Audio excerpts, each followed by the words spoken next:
Good evening. Welcome to the final session of AIXA, Artificial Intelligence Expo of Applications.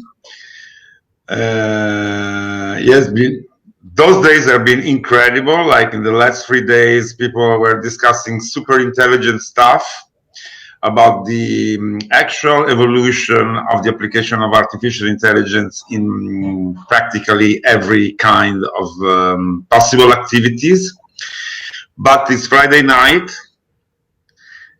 it's winter, it's dark outside.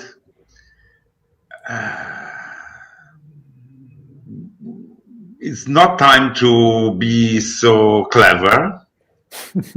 It's time to relax a little bit, light the candles, like some people in the screens are doing, or stay in the dark, like some of the people are doing right now, and start a very quiet conversation that is the opposite of preparing something, preparing PowerPoint, if you want to talk the early 2000 language, or prepare a TED Talk and act in it. We're about just to talk about what we are in this right moment, and this is what it is. My name is Carlo Antonelli, I'm the director of AIXA, and I'm the CEO of Fiera Milano Media. Andrea Lissoni is the director of Haus der Kunst in Munich, one of the most important cultural institutions in the world, and is wearing a very impressive white sweater, matching with a white candle. Luca Guadagnino is the acclaimed director of so many movies, including the Academy Award winner Call Me By Your Name, for a category at least, and recently he boomed with a magnificent TV series called We Are Who We Are. And he's wearing another white sweater, and he has a candle too. I have a violet candle and a violet sweater, but you can't. Sorry, Luca. And in the dark, in the middle of Iceland, in her cabin, Björk is here with us. Hello, Björk. Hello. Thanks for inviting me to this. This is an adventure. We know that your laptop is broken, but there are many things around you, and of course I would like to start this not even conversation with you and thinking about presences around us, and the fact that, of course, artificial intelligence and algorithms are becoming part of a very complex coexistence of entities that lives with us together with animal entities, vegetal entities, and many other species. I would like to ask you, where are you and what are the beings, the entities that you perceive all around you right now? Oh, thank you. Well, I'm literally by a lake, which in my opinion is the most handsome lake in the world. It's a glacier lake that is on the continental crack between the European and the American plateaus. And I'm just seeing the last minute probably of very, very, very dark blue before it goes completely dark here. So it's a very good moment to share with you.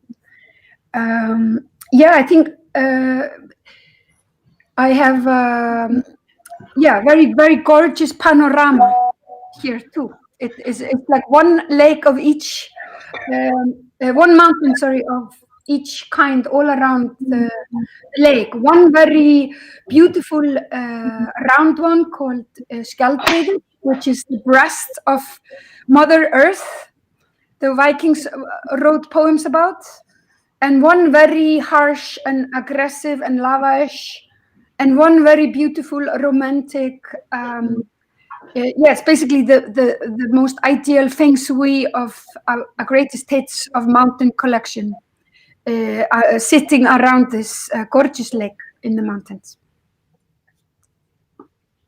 So, sorry, what artificial entities or intelligence are around you right now?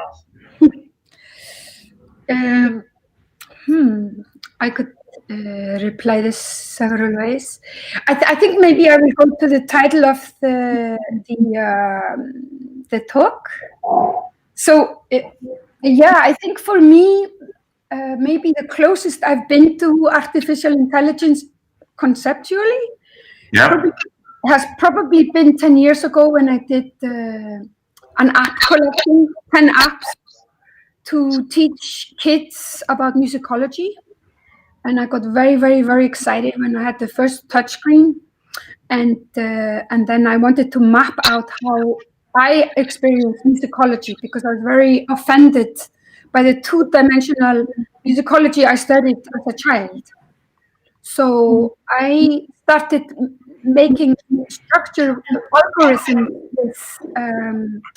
with math nerds, representing one lightnings, another one pendulums, how they move, and then we went to the moon tides, and one of them was actually a virus, and how a virus multiplies over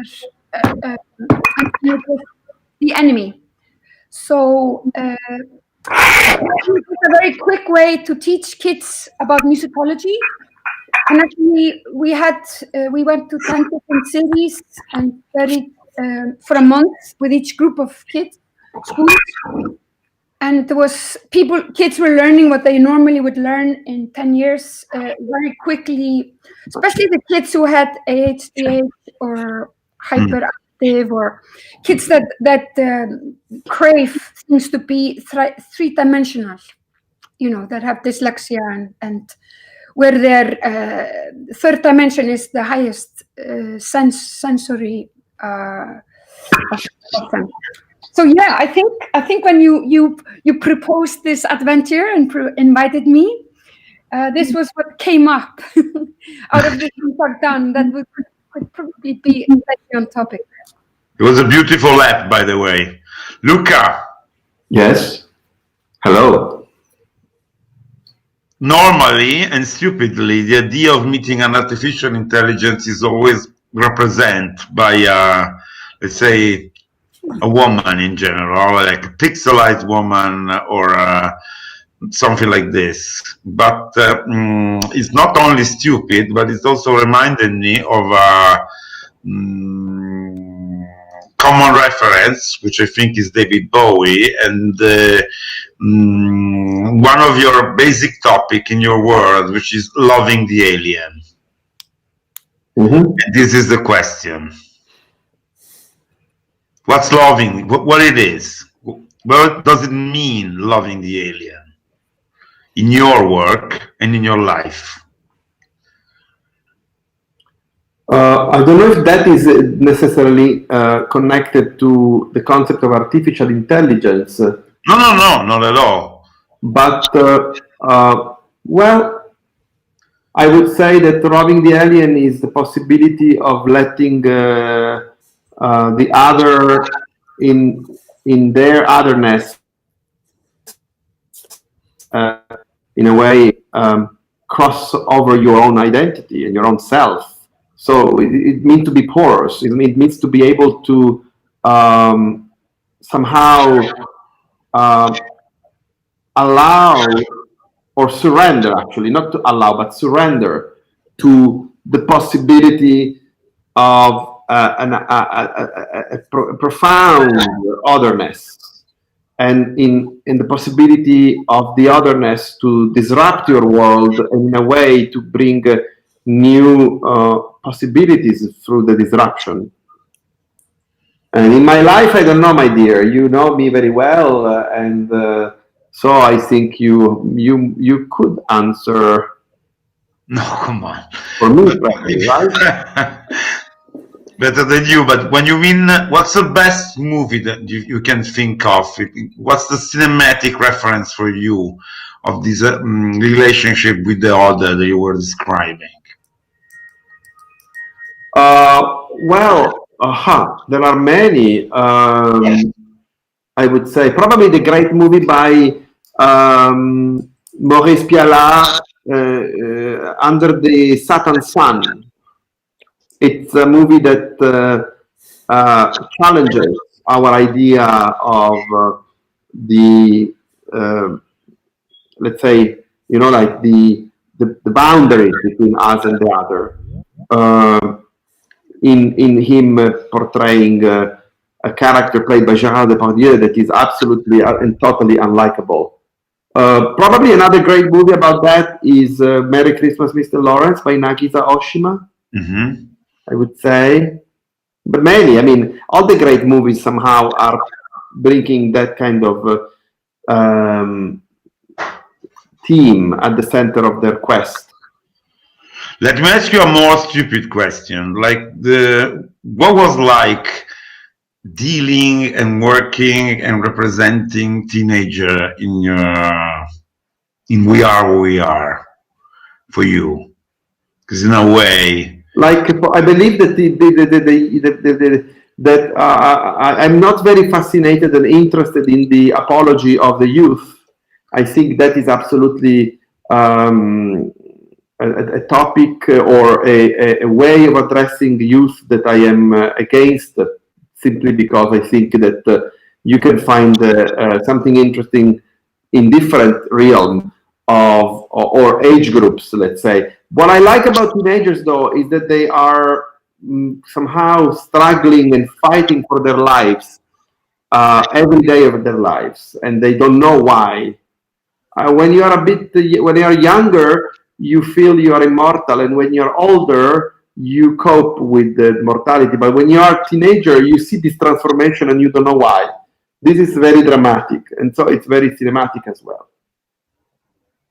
Is it true that there's a lot of offer for immortality in this moment, no? Yeah. And the offer for immortality, real immortality in this moment, is spawned by the singularity movement and many other movements, in particular the Californian one.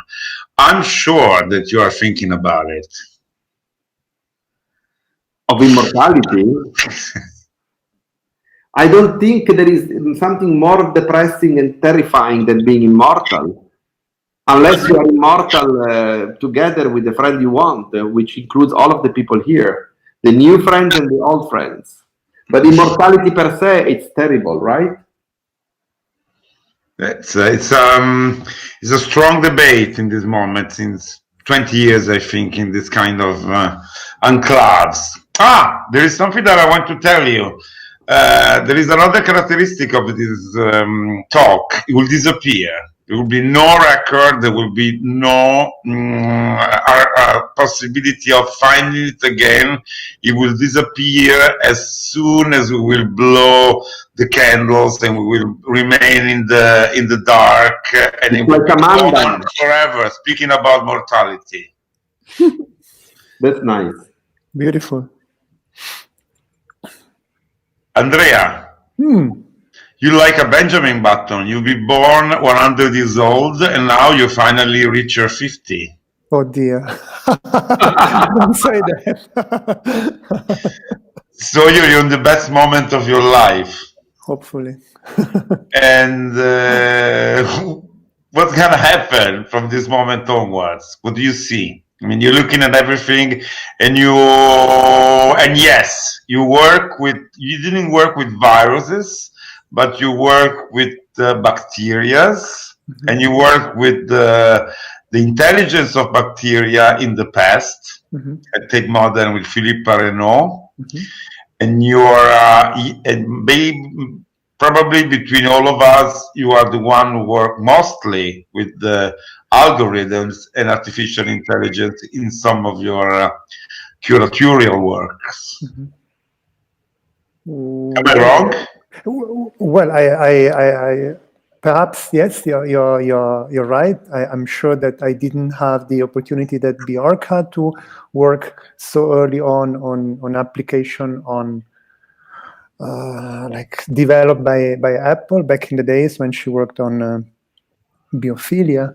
But for some reasons, I've been following that perspective and that word from the beginning, and I try to understand how that can become a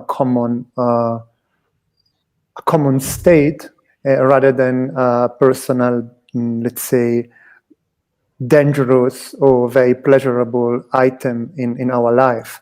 And how can I explain better? I'm not very sure, but let's say I would love to hear from Björk whether she has ever connection with the kids that were involved in the musicology learning and what happened 10 years after, because this is somehow the question that I'm driven and obsessed by. I believe that the institutions I've been working with are not at all infrastructure, are not at all buildings, aggregates of human beings that happen to be in the same time in a place throughout time, and they happen to experience something that is unique in that moment and can be carried on and becoming part of a learning curve, let's say in a simple way. Hopefully it's not too complicated. And this can be museums, can be art center, can be whatever, festivals. And to some extent, when I happened to meet with Philippe Parrainot and beginning to develop the idea of an artwork that never ends and never actually begins, and that remembers himself or herself and her past lives, I was deeply fascinated, because that's how I intend cultural and contemporary cultural institutions, like organisms that never forget the past, but also carry on, but are made of emotion and many moments of serendipity. What all that has to do with artificial intelligence, I'm not 100% sure, but I keep my eyes on it as much as I can and my ears as much as I can, because it is somehow about learning processes and rhythms and forms of being together. I hope it's somehow clear. Together with who?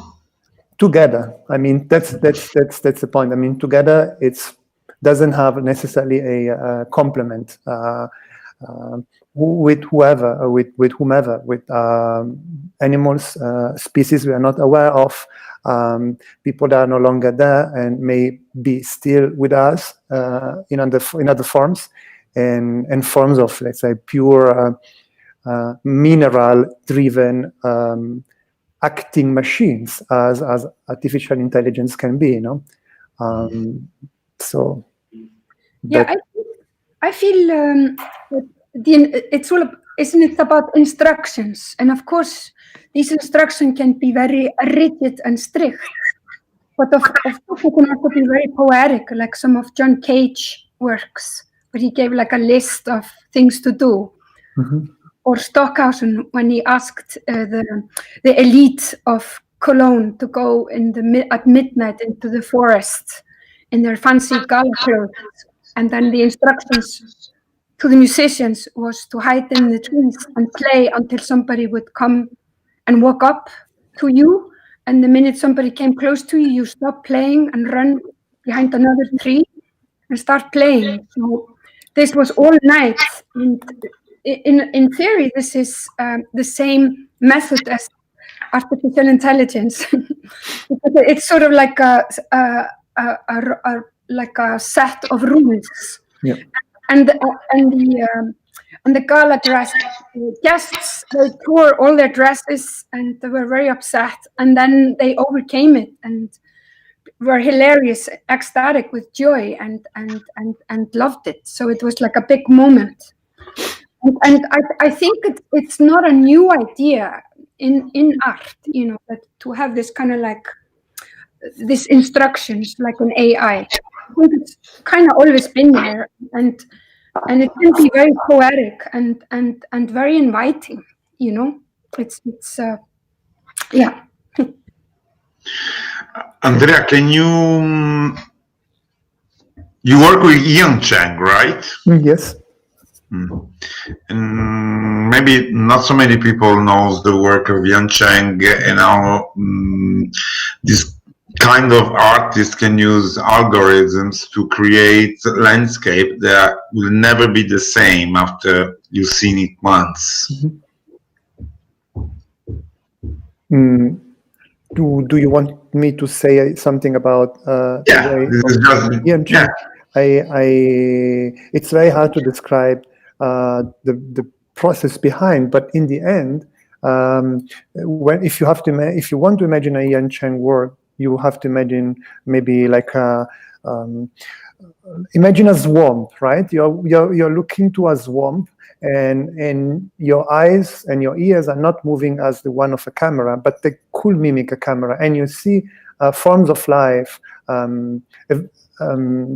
advancing and evolving and encountering forms of other forms of life, striving, surviving, losing, winning, getting together, and being isolated in a world that learns and somehow goes somewhere. The point is, it doesn't necessarily learn to be better. It doesn't necessarily learn to be to evolve. It learns to go somewhere and advance and go somewhere. In one sentence, it's all about habits, and that's what makes the connection and what makes the work of Ian Chang, I guess, so interesting.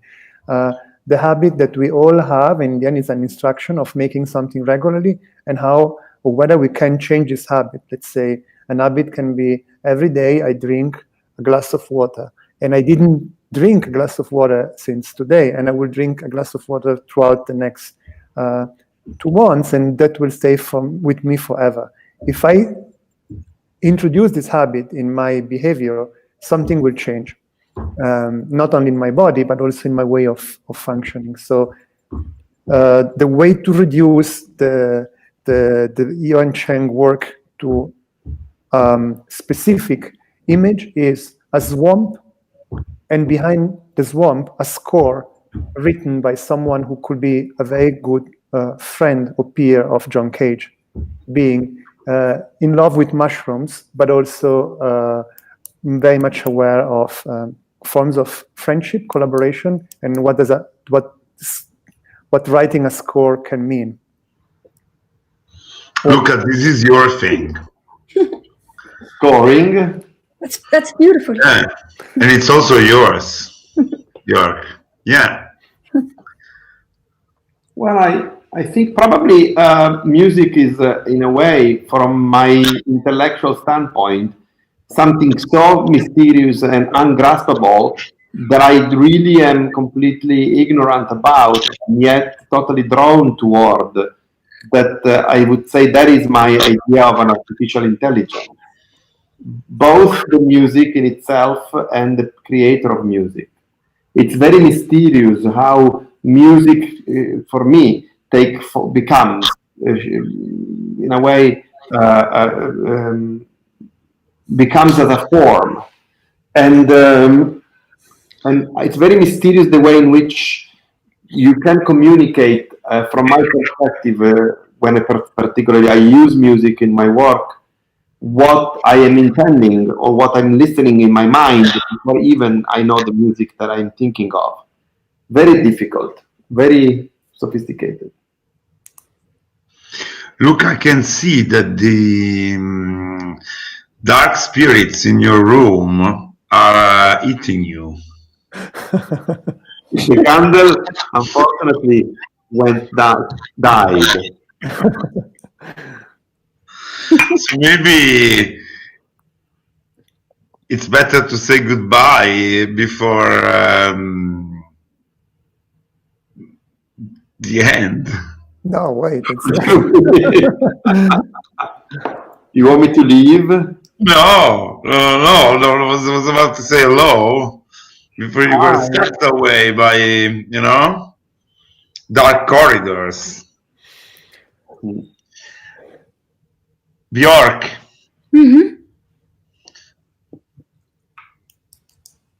You wanted to say something about scoring, making scores for music, or just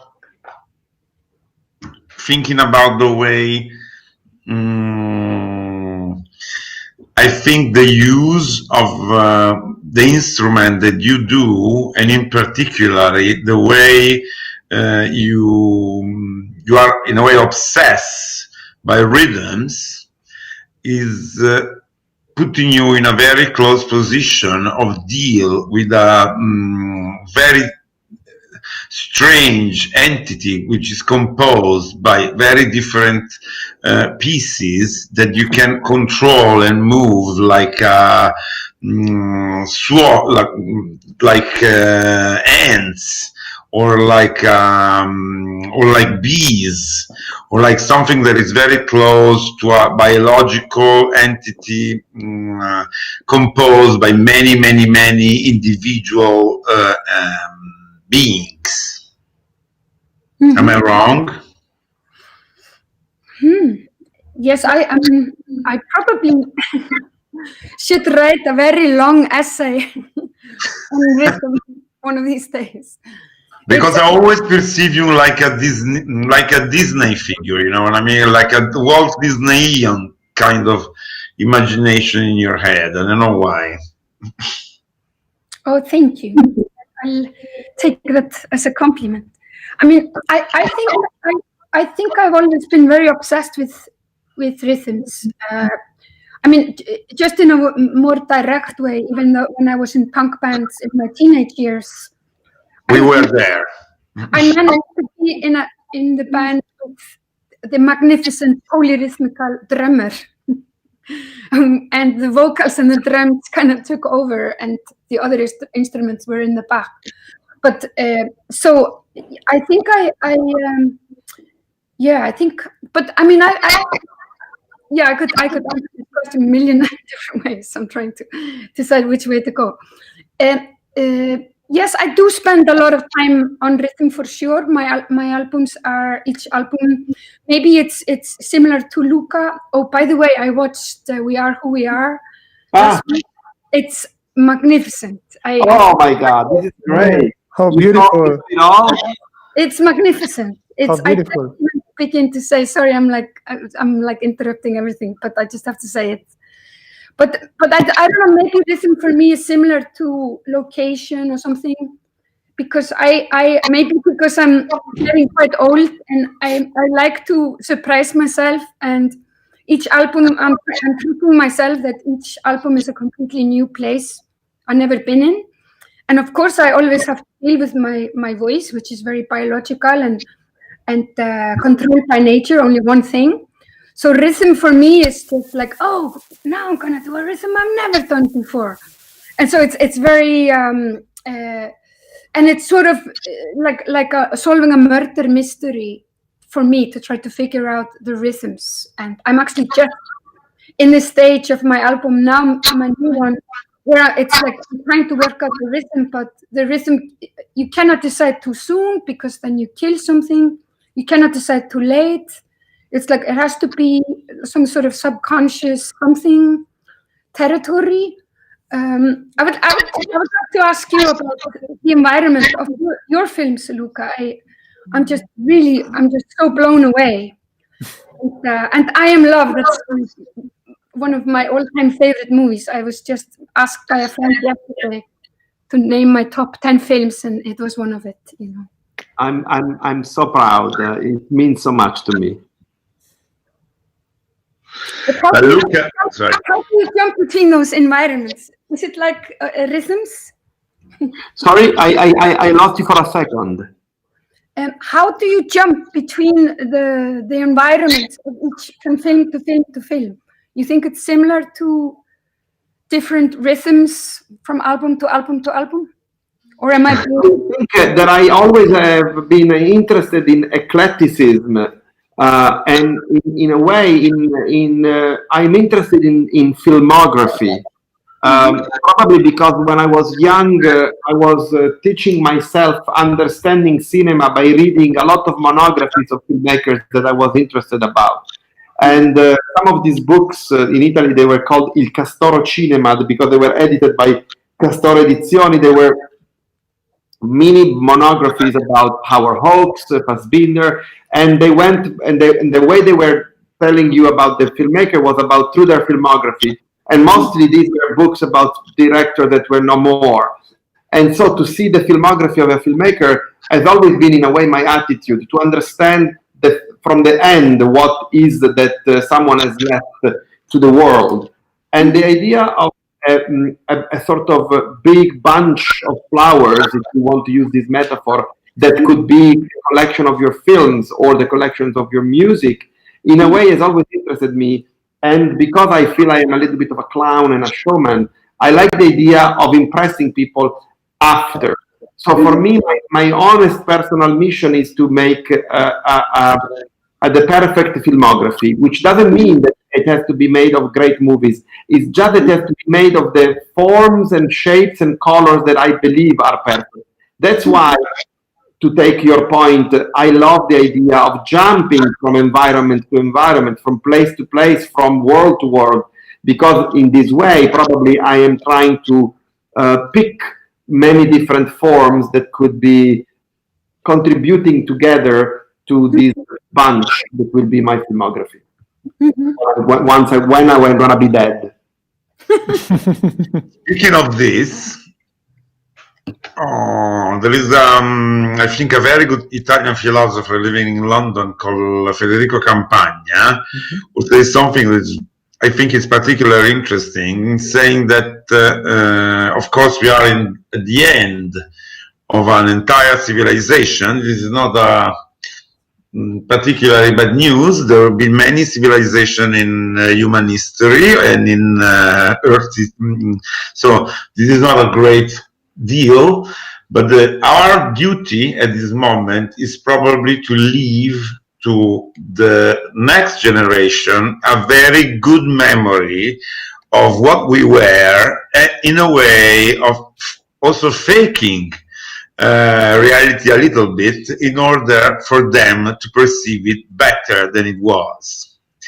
And there are 777 calls in this moment, especially in this really special moment of being good ancestors, of being very concentrated in being good ancestor for the next generation. And this is, I think, what in a way Luca was saying, like it was thinking now, reading biography of the past, to what it will be perceived by the future minds. And maybe this can be also the occasion for making an homage to an incredible human being who recently died in Milan. It's an amazing designer called Enzo Mari, and Enzo left his archive to the county of, let's say, Milan, to the Comune di Milano, but with a clause, and the clause is that they cannot be open in 100 years' time, because only after 100 years human mind will be capable of understanding this kind of way of making projects. So I think it's time for us to gain a different sense of time and work in another direction than being trapped in this hectic, interesting, but also very bizarre, crazy activity that we are into. And this need of changing rhythm, I think, is something that Andrea is working on in this moment. We didn't talk about it, but if I know him very well, I'm sure that this is one of the things he's working on. Yes. Well, obsessively, but what do you, what can I say that you think makes sense in this dialogue about changing written and written? I ask you, why are you curious? You have a big institution, you have a huge space. Mm-hmm. This space is being submitted to a series of opening and closure due to the legislation. You have this dead body, in a way, it's similar to a fair, the fair that is part of our company as Fiera Milano Media, and so you're living in this strange, huge animals that is not moving, or is moving very slowly, and you plan activities. There are activities that you will do, I think, in 2 or 3 years. So this gives you a dimension of work that is very different from the rhythm, of course, of the digitality, for instance. Yes. No, clear. It's. Thank you. Thank you for saying this, because this is one of the, let's say, non-told story of the work that we are doing, that is somehow very modest and very technical, but also very much about observation and something that both Luca and Björk were raising, which is the whole body of work is what makes sense. And it's not about evolution, it's not about involution, it's about transformation. And in the specific case that I'm facing now, I'm somehow planning something that is in the beginning an evolution, and then will be followed by a revolution.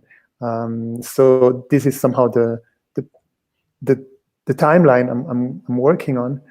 Never forgetting one crucial thing, that everyone who enters in a building has been already there beforehand, or if she or he or them has never been there before, that's the first time they encounter it. So this is, to me, very complicated, because I cannot count on the fact that we are all on the same page. So given that we are never on the same page, that's the bigger challenge. And this is what drives me somehow mad, and what I obsessively try to learn from artists like Björk or by Luca. What does it mean? Being familiar and at the same time unfamiliar, going new, but actually being yourself, and being loyal to not being loyal to yourself. How to make an example? I was very privileged because I could work in a museum in London at the Tate, where I witnessed people beginning to walk, like making their first steps in the museum, in the Turbine Hall at the Tate. And that literally blew my mind. I say, if a museum is a place where one kid can begin to move his first steps, this will stay with him or with her for the entire life. This is going to be very different from her mother or his mother, and it's going to be different from someone as a tourist that comes in. How the hell I can generate something or contribute to generate something that makes sense for everyone? So it's, the answer to me is always written, and forms of written, and generating some regular, let's say, point, some like a beat, like a beat that is always there, somehow hiding, ready to be challenged by multiple voices or multiple rhythms and multiple forms of feeling, I will say, more than experiencing. Practically speaking, of course, we are like going through more than a continental crack. I mean, we are literally in a continental crack, what Björk was mentioning at the very beginning. And I imagine that there will be a release of energy at some stage, relatively soon, like maybe in 6-9 months, that we could already feel in the streets of New York and San Francisco and Los Angeles in the past weeks. Yet there will be the necessity of rebringing into or reinventing a behavior that I hope won't disappear, a habit more than a behavior. So somehow I'm working on slow movements that have to come in, and forms of release and excitement, shared release and excitement.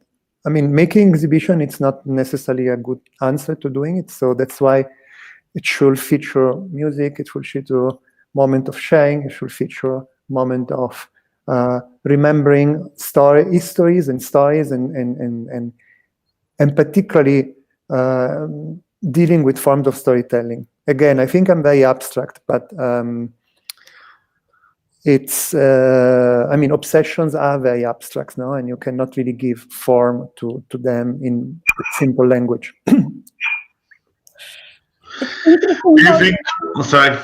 It's interesting how the the virus is exercising. We're all becoming psychics. We're all just sitting in our rooms, in our apartments, and trying to connect with the rest of the world with clairvoyance. We're going to have like 7 billion people with amazing clairvoyance muscle. Yes.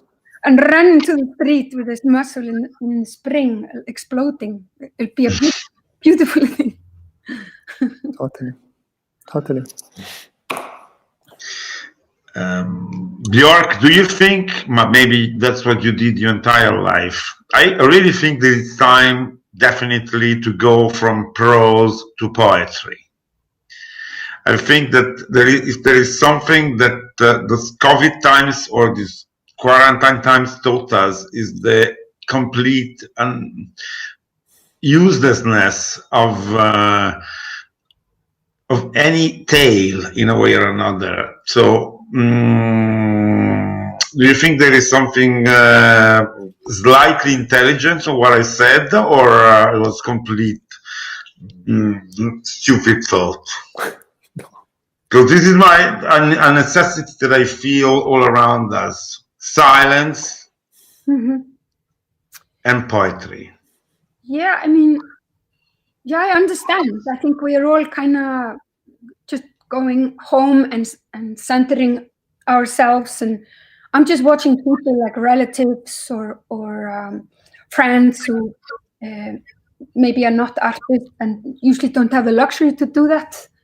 I guess in the jobs that we are doing, it sort of comes with the job that if we don't go somewhere and find the center, we have nothing to give, you know. Yes, I would like to basically answer in two ways that are a contradiction to each other. No problem. Because I love binary things, but yeah, I would say yes. I think, of course, this is such a huge, monumental, historical thing, the virus, and everybody is home. You know, so of course it has like million layers, and subconscious and subconscious and subconscious, which of course is the only way to get your head around it is in some very poetic, quiet way. But then if I just oppose everything I just said, I have to say, I have to confess to you, Carlo, I have a problem. When I was a teenage punk, I could not use words. I would just sing and shout like an animal.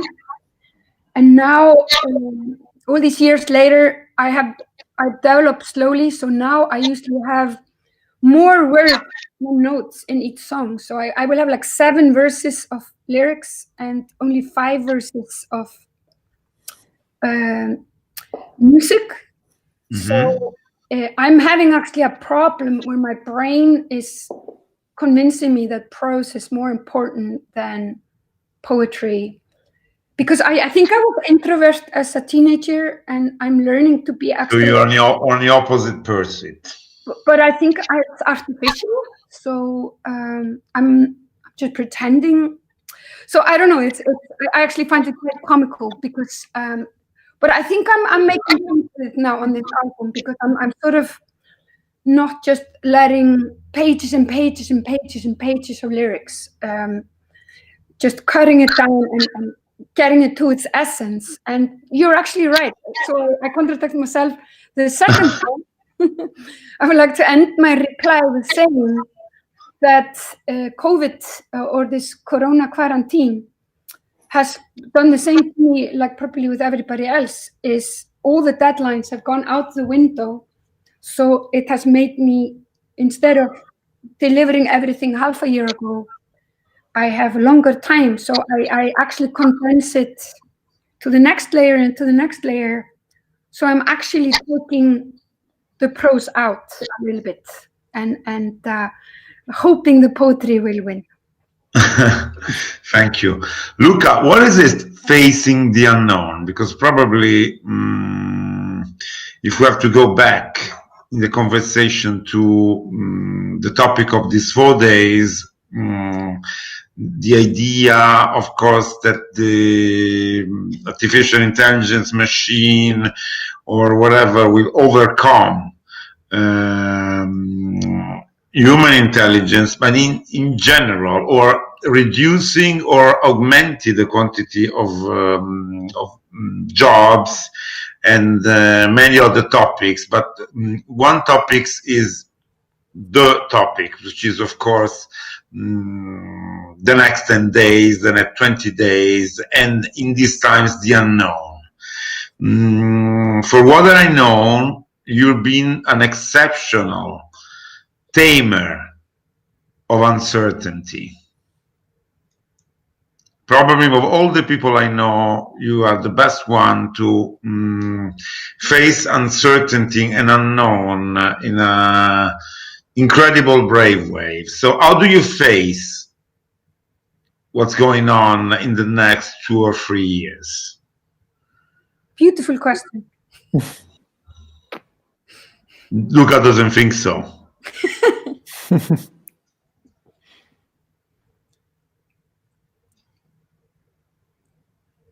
You cannot speak anymore. Good. You should reactivate your microphone. Oh, can you hear me? Yes. I thought that the ghost will finally shut your tongue. I can only answer in a very personal way, like from the perspective of my personality, way of being, heritage. Like on the one hand, because my mother is Algerian, and you know that, Carlo, very well. There is a I don't want to see her anymore. Sorry? I don't want to see her anymore. But I know you became friends again after many years of feud a few months ago. Why you change your mind? I don't know. Anyway, I think I have a level of fatalism that comes from my mother's religion and upbringing that I feel I'm very happy to have, because at the same time, because I'm a control freak, I like the idea that there is things that you cannot control. So like the way in which you could somehow say that the unknown, it is to be loved, is because you cannot control it. So you better somehow surrender to it. What's your horoscope sign? Mine, Leo. Can I ask you? Can I tell you Can I read your horoscope of this week? Depending on who wrote it. It's a classic, Rob Brezsny. Okay, a bit hipster for me, but yes, go ahead.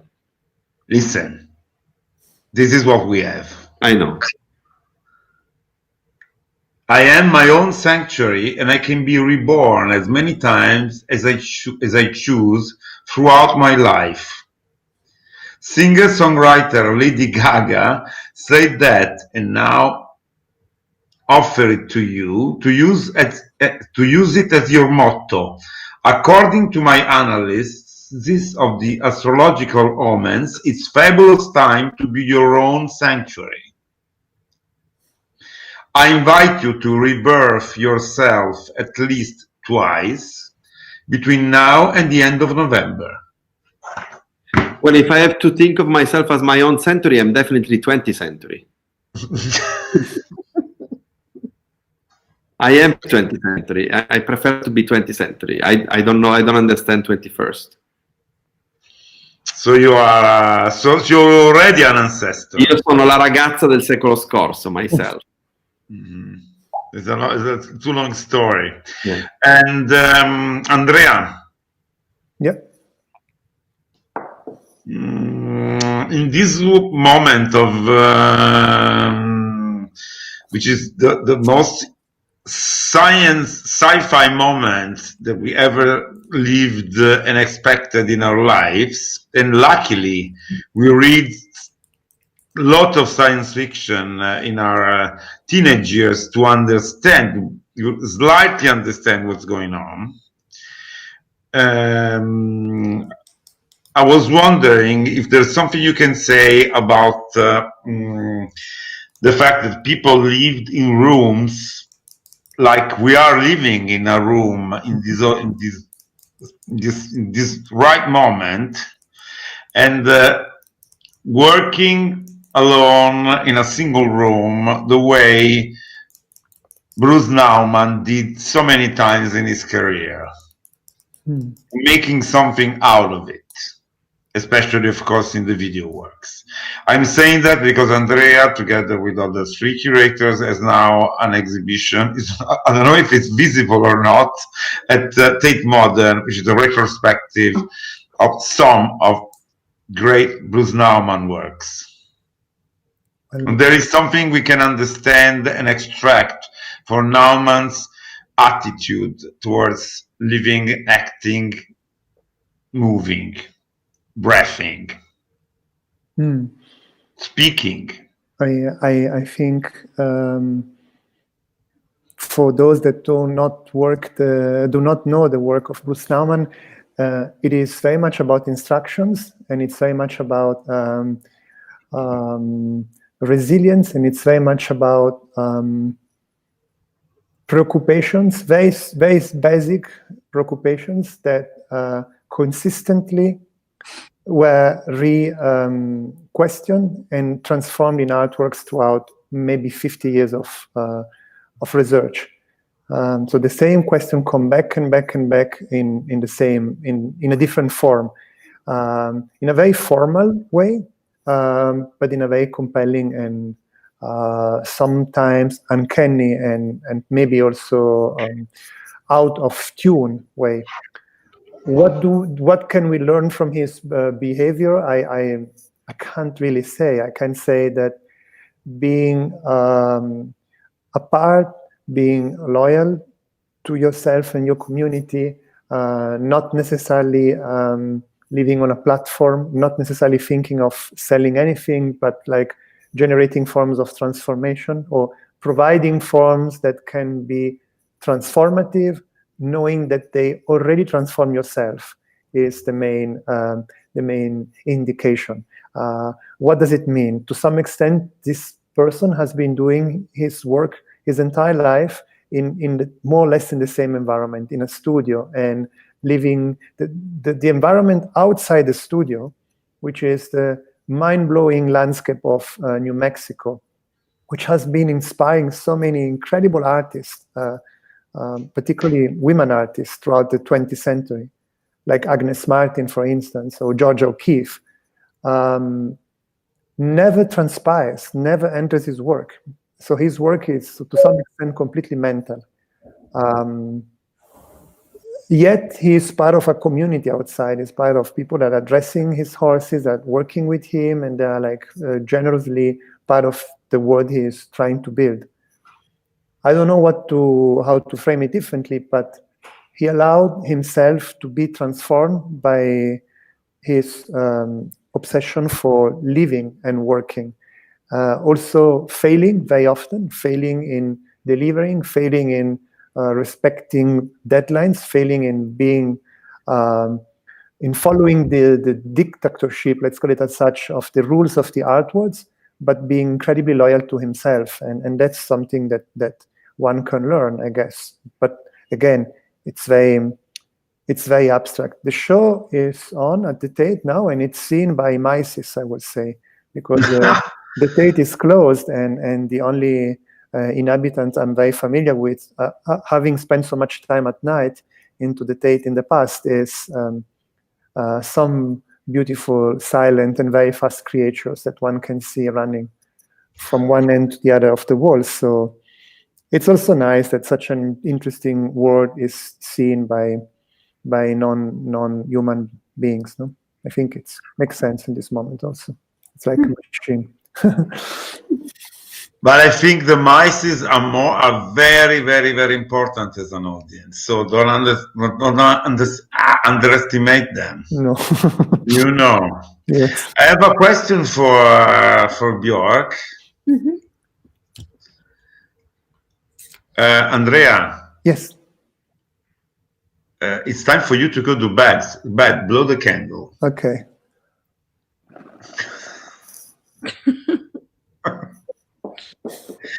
I have a question for you. Björk, what do you think of this word of Lea Vergine, the great architect who recently died? By the way, she was the wife of Enzo Mari.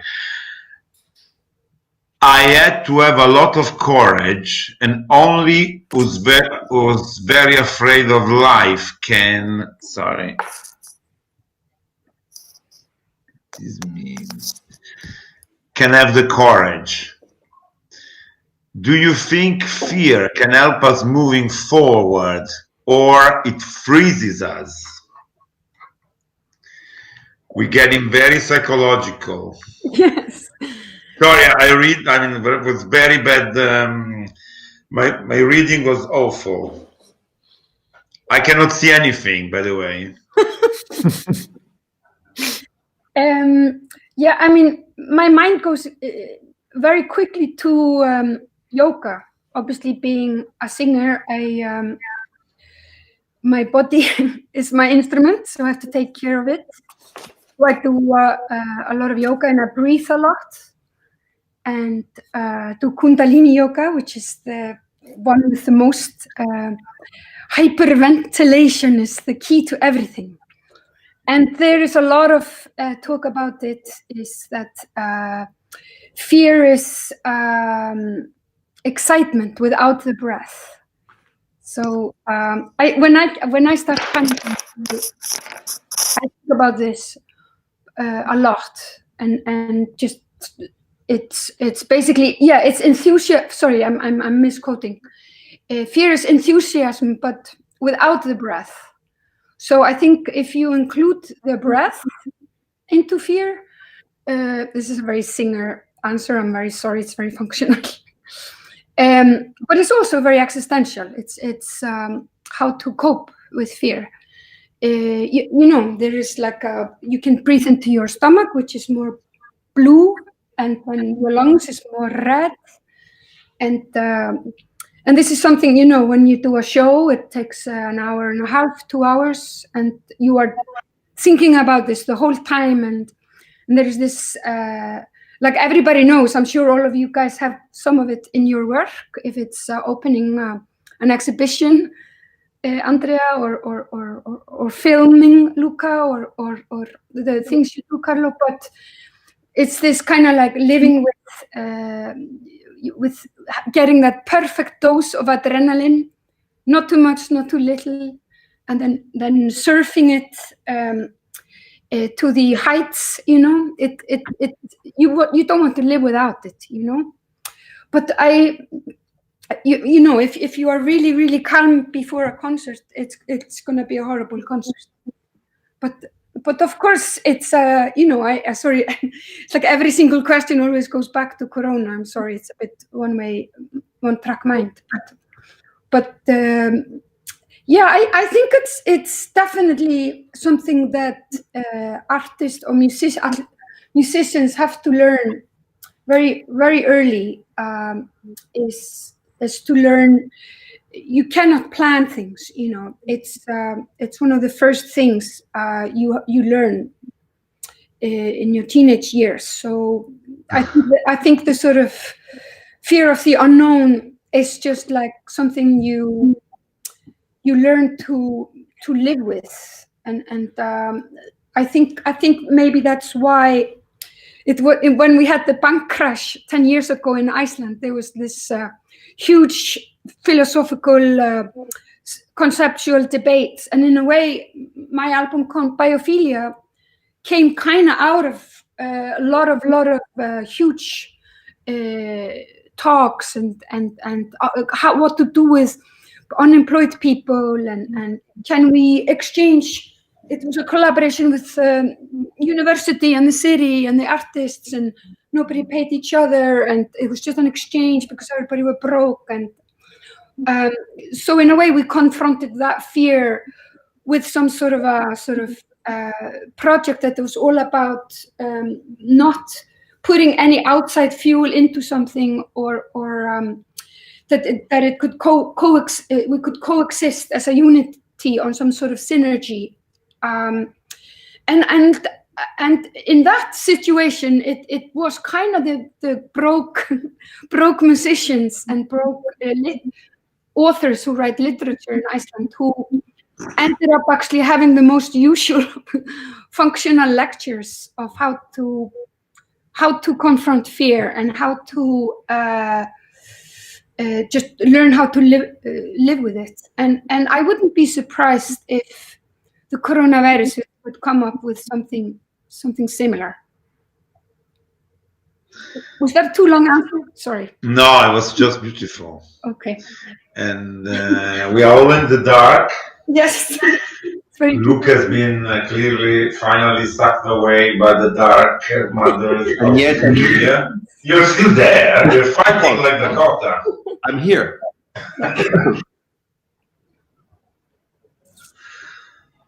Andrea's clearly vaporized. He did.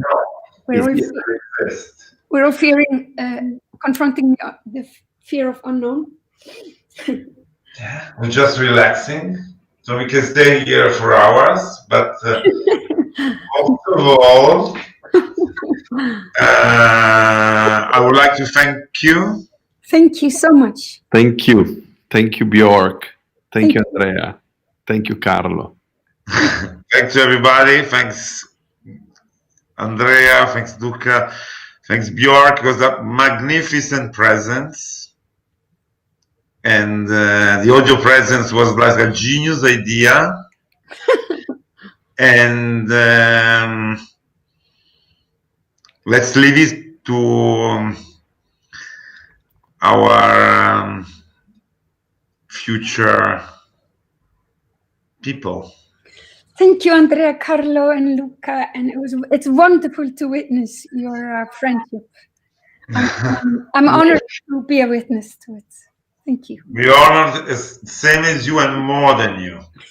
And see you next year with the AIXA, with Artificial Intelligence Expo of Applications,